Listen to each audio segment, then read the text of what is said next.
नमस्कार, स्वागत है आपका। आप देख रहे हैं प्राइम टीवी और मैं कीर्ति। करते हैं शुरुआत प्राइम समाचार के साथ। समाजवादी पार्टी के राष्ट्रीय अध्यक्ष अखिलेश यादव को मुस्लिम पक्षकारों ने भी आईना दिखाना शुरू कर दिया है। अयोध्या के मुस्लिम पक्षकार इकबाल अंसारी ने कहा कि अभी दवाई आई है और उस पर राजनीति शुरू हो गई है। कोरोना वायरस को मिटाना है और दवा को लेकर लोग राजनीति न करें। वहीं तपस्वी छावनी के महंत परमहंस दास ने आरोप लगाते हुए कहा कि सपा के शासन में जो व्यक्ति लोगों को सुविधा नहीं दे पाया, तमाम निर्दोषों की हत्याएं हुई। सपा के शासनकाल में सारी व्यवस्थाएं ही चौपट रही हैं और एक नेता होकर इस तरह का बयान देना सपा की नफरत की राजनीति को दिखाता है।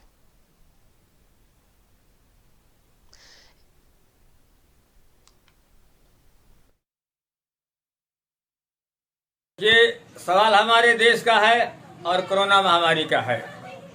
कोरोना की वैक्सीन आ गई है और लोग इस पे अभी वैक्सीन आई है, राजनीति लोग शुरू कर दिए कि वैक्सीन नहीं लगवाना है, वैक्सीन की जांच होना है, तरह तरह की चर्चाएं होती रहती हैं। लेकिन हमारे देश का संकट जो है वो कोरोना है। कोरोना को हमारे देश से मिटाना भी है, पूरी दुनिया से भी जो है मिट जाए तो बड़ी अच्छी बात है। लेकिन हम ये चाहते हैं कि वैक्सीन पे लोग राजनीति ना करें और राजनीति करने की जरूरत नहीं है। जो है वैक्सीन आई है, इस पे इतनी सहूलियत होनी चाहिए कि एक गरीब आदमी हो, मजदूर आदमी हो, बड़ा आदमी हो, सबके तक वो पहुंचे, इतनी सहूलियत होनी चाहिए। लेकिन लोग इस तरीके से बात करने लगे हैं कि हमारी भी सरकार आवेगी तो वैक्सीन लगवाना। ऐसा नहीं होना चाहिए, क्योंकि ये मर्ज जो है पूरे दुनिया को जो है घेर रखा है, पूरे हिंदुस्तान को घेर रखा है। तो हम ये चाहते हैं कि वैक्सीन सस्ती होनी चाहिए और सब तक ये पहुँचे, चाहे वो गरीब हो चाहे अमीर हो, और वैक्सीन पे लोग राजनीति ना करें। सपा के शासन में जो व्यक्ति लोगों को सरकारी सुविधा नहीं दे पाया, सपा के शासन काल में तमाम निर्दोषों की हत्याएं हुई, सपा के शासन में पूरी यहाँ की व्यवस्था ही चौपट रही है, लोग जो है तो तंग रहे। और एक नेता होकर के इस तरह का बयान देना, हालांकि सपा की नफरत की राजनीति है और ये सपा के लोग जो है लोगों की जान लेने में, अयोध्या जैसे पावन धाम में निर्दोष राम भक्तों के ऊपर इन लोगों ने गोलियां चलवाई थी। और इस तरह का ये जो भड़काऊ भाषण दे रहे हैं कि ये बीजेपी के द्वारा तैयार की गई वैक्सीन नहीं लगवाएंगे, जब इनकी शासन आएगी तो फ्री में, मतलब क्या है, इनके अभी शासन की अपेक्षा करें। अरे कम से कम दवाओं पर तो राजनीति मत करो, लोगों को जान तो जो है तो बख्श दो। लोगों के तुम जो है तो जान के दुश्मन बन गए हो, मौत के सौदागर। जालौन कोंच नगर की पुरानी शिक्षण संस्था मथुरा प्रसाद महाविद्यालय में राजनीति शुरू हो चुकी है। दरअसल अखिल भारतीय विद्यार्थी परिषद के पदाधिकारियों ने उप जिलाधिकारी और महाविद्यालय के प्राचार्य को पत्र देकर अवगत कराया था कि महाविद्यालय में छात्र संघ भवन बना हुआ है, उसे ना तोड़ा जाए। लेकिन महाविद्यालय प्रबंधन ने छात्र संघ भवन तोड़कर उसमें दुकानें बनवा दी, जिसके बाद अखिल भारतीय विद्यार्थी परिषद के पदाधिकारियों ने सड़क जाम कर जमकर हंगामा काटा और महाविद्यालय प्रबंधन के खिलाफ जमकर नारेबाजी भी की। वहीं सूचना पर पहुंची पुलिस प्रशासन ने मामले को शांत करते हुए जाम को खुलवाया। वहीं अखिल भारतीय विद्यार्थी परिषद कार्यकर्ताओं ने उग्र आंदोलन की चेतावनी दी है। एबीवीपी के कार्यकर्ताओं ने जमकर हंगामा काटा। जालौन के महाविद्यालय में राजनीति शुरू हो गई है। दरअसल अखिल भारतीय विद्यार्थी परिषद के पदाधिकारियों ने उप जिलाधिकारी और महाविद्यालय के प्राचार्य को पत्र देकर अवगत कराया था कि महाविद्यालय में छात्र संघ भवन बना हुआ है, उसे ना तोड़ा जाए। लेकिन महाविद्यालय प्रबंधन ने छात्र संघ की नहीं सुनते हुए भवन तोड़कर उसमें दुकानें बनवा दी, जिसके बाद अखिल भारतीय विद्यार्थी परिषद के पदाधिकारियों ने सड़क जाम कर जमकर हंगामा काटा।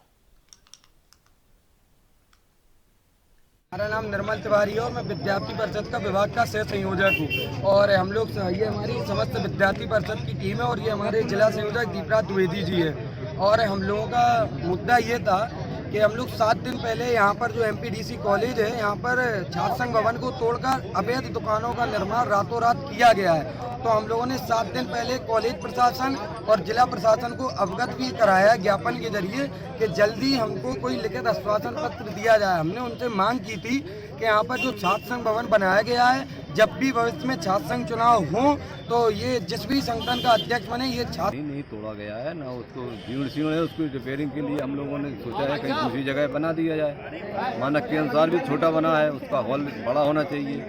तो लोगों को, विद्यार्थियों को समझा दिया गया, कोई दिक्कत नहीं है। अब क्या डिसीजन निकला उसमें? उनको भवन दिया जाएगा, ऐसा थोड़ी है।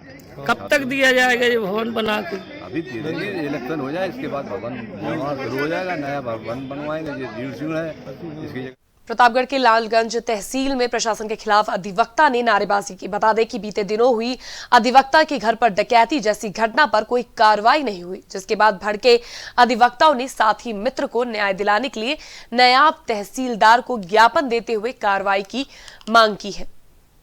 प्रतापगढ़ में लालगंज तहसील में प्रशासन के खिलाफ अधिवक्ताओं ने नारेबाजी की। बता दें कि बीते दिनों हुई अधिवक्ता के घर पर डकैती जैसी घटना पर कोई कार्रवाई नहीं होने के चलते तमाम अधिवक्ता प्रशासन से खफा दिखे, जिसके बाद भड़के अधिवक्ताओं ने साथी मित्र को न्याय दिलाने के लिए नायब तहसीलदार को ज्ञापन देते हुए कार्रवाई की मांग की है।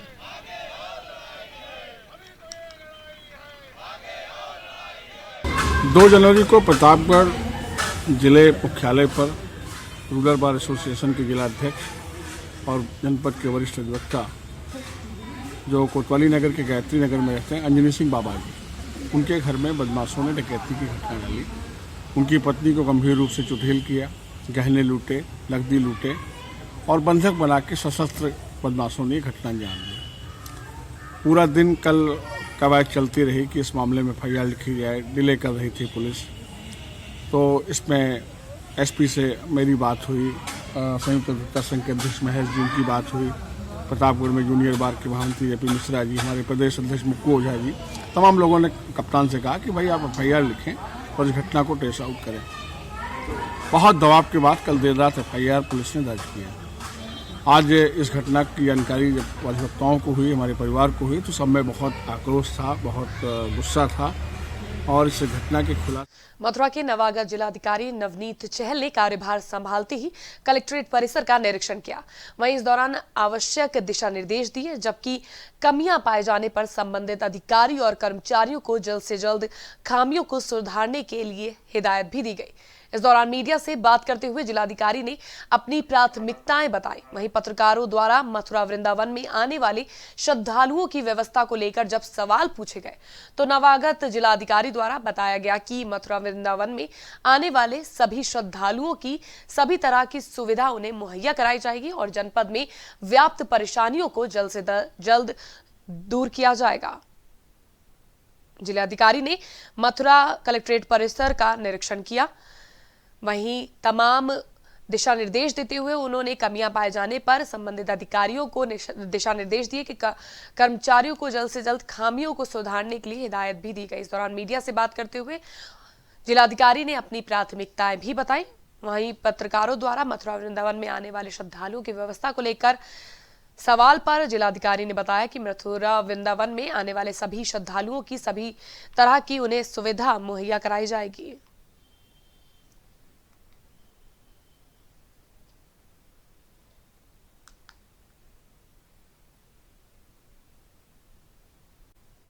धन्यवाद। आज जनपद मथुरा में जिलाधिकारी के रूप में सुबह मैंने कार्यकाल ज्वाइन किया। इस जनपद में मुख्य रूप से विकास की गति को लगातार तेज़ी से बढ़ाए रखना ये प्रमुख रूप से फोकस्ड एरिया रहेगा। साथ ही साथ हमारे जो कानून व्यवस्था की स्थिति है, लोगों का आपस में भाईचारा प्रेम बना रहे, उस चीज़ को भी बनाए रखना सुनिश्चित करना एक मुख्य रूप से एक फोकस एरिया रहेगा। इसके अतिरिक्त हमारी शासन की, चाहे वो भारत सरकार हो चाहे उत्तर प्रदेश शासन हो, विभिन्न योजनाएं, कल्याणकारी योजनाएं जो सामान्य के लिए रहती हैं, उन्हें प्रत्येक जन तक पहुंचाना, धरातल तक उसको इंश्योर करना, ये भी एक प्राथमिकता रहेगी। सभी अधिकारी समय से अपने कार्यालय में बैठें, जन समस्याओं को बड़ी धैर्यतापूर्वक सुने और उनका निस्तारण भी समय से एक समय सीमा में करें, ताकि जनता जो समस्या लेकर प्रशासन के पास या विभिन्न विभागों के पास आती है। मुख्य विकास अधिकारी सौम्या पांडे द्वारा जनपद कानपुर देहात के इको पार्क का निरीक्षण किया गया। निरीक्षण में CDO द्वारा जिला उद्यान अधिकारी को आवश्यक निर्देश दिए। पार्क में साफ सफाई को लेकर भी निर्देश दिए। इको पार्क में बोरिंग के लिए सिंचाई विभाग के अधिकारियों को भी निर्देशित किया गया। जिला उद्यान अधिकारी को आवश्यक दिशा निर्देश दिए गए। मुख्य विकास अधिकारी सौम्या पांडे द्वारा जनपद कानपुर देहात के इको पार्क का निरीक्षण किया गया था। इस दौरान निरीक्षण में सीडीओ द्वारा जिला उद्यान अधिकारी को निर्देश देते हुए पार्क में साफ सफाई को लेकर और दुरुस्त बनाने के लिए निर्देशित किया गया। इको पार्क में बोरिंग के लिए सिंचाई विभाग के अधिकारियों को भी निर्देशित किया गया है।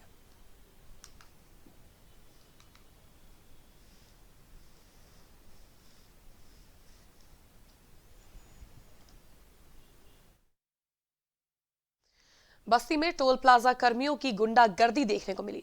चौकड़ी टोल प्लाजा कर्मियों ने एक युवक की जमकर पिटाई कर दी। दरअसल चौकड़ी टोल प्लाजा पर फास्टैग लेने में गाड़ी ले जाना युवक को भारी पड़ गया। गाड़ी से उतरते ही युवक के हाथ में राइफल देख टोल कर्मियों ने उसकी जमकर पिटाई करना शुरू कर दिया। बस्ती में टोल प्लाजा कर्मियों की गुंडागर्दी साफ तौर पर देखने को मिली। जैसा कि आप देख सकते हैं कि किस तरह से फुटेज में दिखाई पड़ रहा है कि चौकड़ी टोल प्लाजा कर्मियों ने एक युवक की जमकर पिटाई कर दी। दरअसल फास्टैग लेन में गाड़ी ले जाके युवक पहुंचा था। गाड़ी से उतरते ही युवक के हाथ में राइफल देख टोल प्लाजा के कर्मियों ने उसकी जमकर पिटाई करना शुरू कर दिया।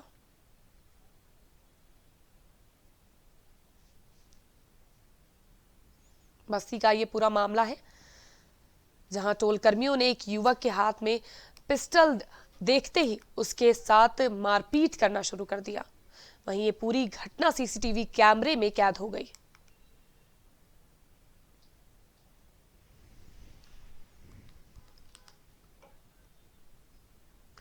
नववर्ष का जश्न मनाने पर रोक के बावजूद कानपुर देहात में बारबालाओं ने जमकर ठुक्के लगाए।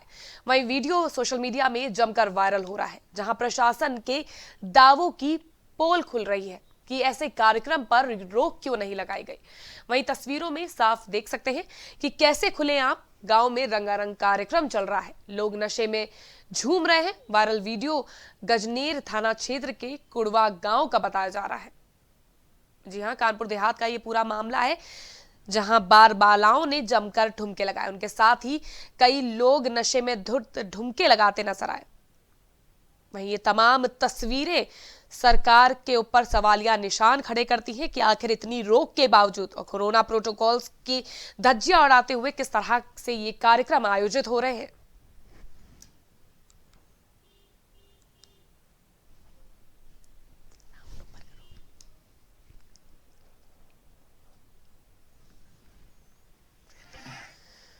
सोनभद्र में चौपन थाना क्षेत्र के वाराणसी शक्तिनगर रोड पर ट्रक की चपेट में आने से युवक की मौत हो गई, जबकि बाइक पर पीछे बैठा युवक गंभीर रूप से घायल हो गया। हादसा देख आसपास के लोगों की मौके पर भीड़ जमा हो गई। वहीं सूचना पाकर मौके पर पहुंची पुलिस ने घायल युवक को अस्पताल में भर्ती कराया। शव को कब्जे में लेकर पोस्टमार्टम के लिए भेज दिया गया है। चौपन पुल पर लगातार हो रहे हादसों को लेकर स्थानीय लोगों में भारी आक्रोश देखा जा रहा है। साथ ही लोगों का कहना है कि चौपन नदी पर 2 पुल बने हैं, लेकिन एक पुल को बंद कर देने से आए दिन इस तरह की घटना घट रही है। सोनभद्र के चौपन पुल पे एक दर्दनाक हादसा देखने को मिला, जहां पर बाइक सवार एक की मौके पर ही मौत हो गई, वहीं दूसरा गंभीर रूप से घायल हो गया। वहीं इस तरह की तमाम घटनाओं को देखकर वहां के निवासी काफी ज्यादा आक्रोशित हैं। उनका साफ तौर पर कहना है कि एक पुल को बंद कर देने से आए दिन इस तरह की घटनाओं का लोग शिकार हो रहे हैं। यहाँ पे आए दिन इसी तरह छोटे मोटे एक्सीडेंट होते रहते, लेकिन ये बड़ा एक्सीडेंट के रूप में होता जा रहा है। आप जैसे कि आप देख रहे हैं, यहाँ पे ना तो ब्रेकर है, ना तो पुलिस वाली जो ब्रेकर होती है वो भी नहीं है। गोलंबर अगर यहाँ पे हो जाता तो काफ़ी सुविधा हो जाती है। आने जाने में पार करने में काफ़ी असुविधाएं हो रही हैं और क्षेत्र इस पर किसी प्रकार का कोई ध्यान नहीं दे रहा है। आए दिन एक्सीडेंट बढ़ते जा रहे हैं। पुराना वाला पुल है, जब 1 महीना चालू रहेगा 9 महीने बंद रहेंगे। इसका यही सिस्टम है कि ये कभी चालू ही नहीं रहता है। एक ही पुल पर से दोनों गाड़ी चलती रहती हैं। आज दिन एक्सीडेंट वही पुल के कारण दोनों साइड में आवागमन न रहने के कारण एक पुल पे आना जाना है और उसमें बाइक वाले एक चौराहा है, चौराहे की वजह से वनवे की वजह से पुराना पुल। अच्छा, अक्सर देखा गया यहाँ दुर्घटना होती रहती है, क्या कंपनी चेता कंपनी या कोई प्रशासन नहीं आई है? वो कुछ नहीं काम कर रही है, केवल लीक पोत के कभी चालू करती है एक पुल को, कभी नहीं 10 दिन चालू करेगी तो 10 दिन बंद करके रखती है, पता नहीं। बिजनौर के थाना शेरकोट में घरेलू कलह की वजह से हादसा हो गया। भतीजे ने चाची की गर्दन पर हमला कर दिया, जिसमें चाची गंभीर रूप से घायल हो गई। वहीं मौके पर मौजूद परिजनों ने घायल महिला को सीएचसी में भर्ती कराया। पुलिस ने आरोपी को गिरफ्तार कर लिया है और आगे की कार्रवाई में जुट गई है। बिजनौर में घरेलू कलह की वजह से भतीजे ने चाची पर धारदार हथियार से हमला कर दिया। ये वारदात बिजनौर में हुई, जिसके चलते मौके पर पहुंची पुलिस ने भतीजे को गिरफ्तार कर लिया है, साथ ही महिला को सीएचसी अस्पताल में भर्ती करा दिया है।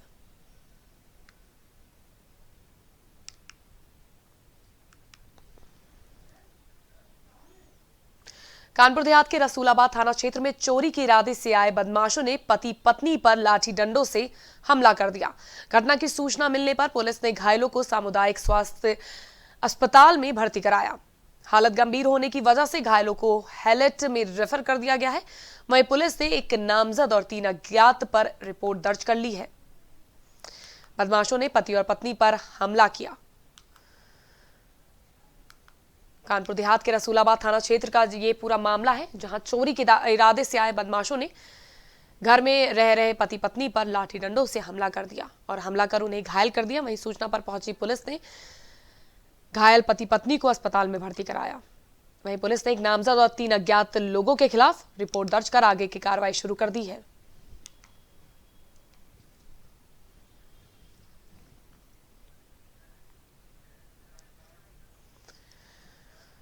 औरैया के एरवा कटरा थाना क्षेत्र में युवक ने अपने दोस्तों के साथ मिलकर एक 60 साल की महिला की हत्या कर दी। बता दें कि महिला ने युवक से लाखों रुपए उधार लिए थे, जिसके बाद युवक ने महिला को बुलाकर अपने साथियों के साथ मिलकर उसकी चाकू से गोद कर हत्या कर दी। हत्या करने के बाद शव को खेत में फेंककर आरोपी फरार हो गए। ग्रामीणों ने पुलिस को घटना की सूचना दी, जिसके बाद पुलिस आरोपियों की तलाश में जुट गई है। घटना औरैया के एरवा कटरा थाना क्षेत्र की है, जहां युवक ने अपने दोस्तों के साथ मिलकर एक 60 साल की महिला की हत्या कर दी। बता दें, महिला ने युवक से लाखों रुपए उधार लिए थे, जिसके बाद युवक ने महिला को बुलाकर अपने साथियों के साथ मिलकर उसकी चाकू से गोद कर हत्या कर दी। हत्या करने के बाद आरोपी शव को खेत में फेंक कर फरार हो गए।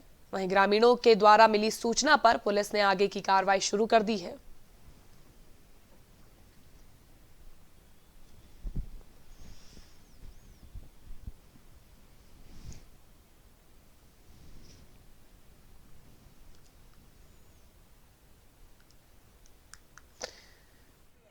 आज यहाँ एक निर्मम तरीके से हत्या कर दी गई है।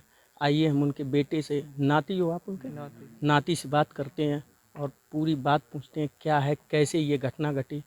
क्या है आपका नाम? मेरा नाम शिवम पाल। शिवम, क्या हो गया था? क्या दादी आपकी क्या मैटर था, कैसे क्या हुआ? इस पे ये का नाम अनूप साग के ये लड़का था। ये सुबह घर पे आया, इस पर रुपए थे मेरे। इसने अभी गाड़ी ली थी 4 महीने पहले, ट्रैक्टर। तो इसने करीब 2-3 बार में इसने 5 लाख रुपया लिया था। ये रुपए जब दादी ने मांगी तो इसने कहा हम आपको किस्तों में दे देंगे रुपए। तो ये दादी को हार में इसने कहा कि सुबह आया घर पे कि दादी हार गई आना आप खेत पर, उधर ही हम आपको रुपए दे देंगे, सब हिसाब कर लेंगे अपना, कितना देना अभी कितना बाद में। दादी हार में गई। ये कहना वहीं पर इसने कहना चाकू से उनका गला काट दिया और आँख निकाल ली। हाँ। कौन कौन लोग थे, क्या है आपको कुछ जानकारी है? क्या आपने लिखित तहरीर दी है? क्या लिखित तहरीर दी है, SP साहब आई थी शाम को। कौन कौन है, क्या नाम है, कुछ जानकारी है आपको? अनूप साग, सन ऑफ महाराज सिंह। ये आपके पापा जी? मेरे चाचा जी हैं। चाचा। आपको क्या जानकारी है, क्या घटना क्या है, क्या है? जानकारी क्या सर, यही है रुपया इन्होंने लिया था, गाड़ी इन्होंने ली, फिर जी 5 लाख ले गए। मम्मी ने कही पैसे दो, हम अपने घर पे घर बनवाएंगे। इन्होंने कही हम आपकी किस्त बांध देंगे 50,000 रुपया महीने। फिर इन्होंने घर से ले गए कि तो फ़ोन किया हार में, फिर मम्मी हार में चली गई, फिर तब से आई नहीं। फिर जी लावा वाले खेत में ले गए, वहाँ मर्डर कर दिया। ये लगभग घटना कितने टाइम, आपको जानकारी कैसे, किसने बताया, क्या कुछ जानकारी? घर से लेके आया था, घर से ले गया तो हम लोगों को तो पता नहीं थे, हम तो हार में खाद डालने चले गए। फ़ोन करके ले गया, यहाँ से बुला के ले गया। आपको कब ये घटना की जानकारी हुई? हमको शाम को हुई, जब मैंने कही मम्मी वहाँ पूछने गई, मम्मी आई मेरे घर पे, वो कहता नहीं आई। एरवा कटरा थाना अंतर्गत सूरतपुर गांव में एक लगभग 60 वर्षीय महिला राजेश कुमारी, जिन्होंने गांव के ही एक लड़के अनूप शाके को लगभग 5 लाख रुपए किस्तों में दिया था ट्रैक्टर खरीदने के लिए। आज उसने ये कहा था कि आ जाइए और उसकी किस्त हम बांध देते हैं पैसा वापस करने के संबंध में। और जब वो गई तो उसके बाद से उसने अपने साथियों के साथ उनके मिल करके चाकू से उनकी हत्या कर दी। इस संबंध में डेड बॉडी को पंचायतनामा भर के पोस्टमार्टम के लिए भेजा जा रहा है। FIR लांच की जा रही है और शीघ्र ही दोषियों के खिलाफ कठोर वैधानिक कार्रवाई की जाए। वहीं लखनऊ से इस वक्त की बड़ी खबर सामने आ रही है। जी हां, लखनऊ से इस वक्त की बड़ी खबर, सीएम योगी आदित्यनाथ ने की मुलाकात। पूर्व सीएम कल्याण सिंह से की सीएम योगी आदित्यनाथ ने मुलाकात। कल्याण सिंह को दी जन्मदिन की बधाई। लखनऊ से इस वक्त की बड़ी खबर, सीएम योगी आदित्यनाथ ने की मुलाकात। पूर्व सीएम कल्याण सिंह से मुलाकात कर उन्हें जन्मदिन की बधाई दी सीएम योगी आदित्यनाथ ने। लखनऊ से इस वक्त की बड़ी खबर सामने आ रही है। फिलहाल के लिए प्राइम समाचार में बस इतना ही। फिर हाजिर होंगे देश और दुनिया की तमाम बड़ी खबरों के साथ।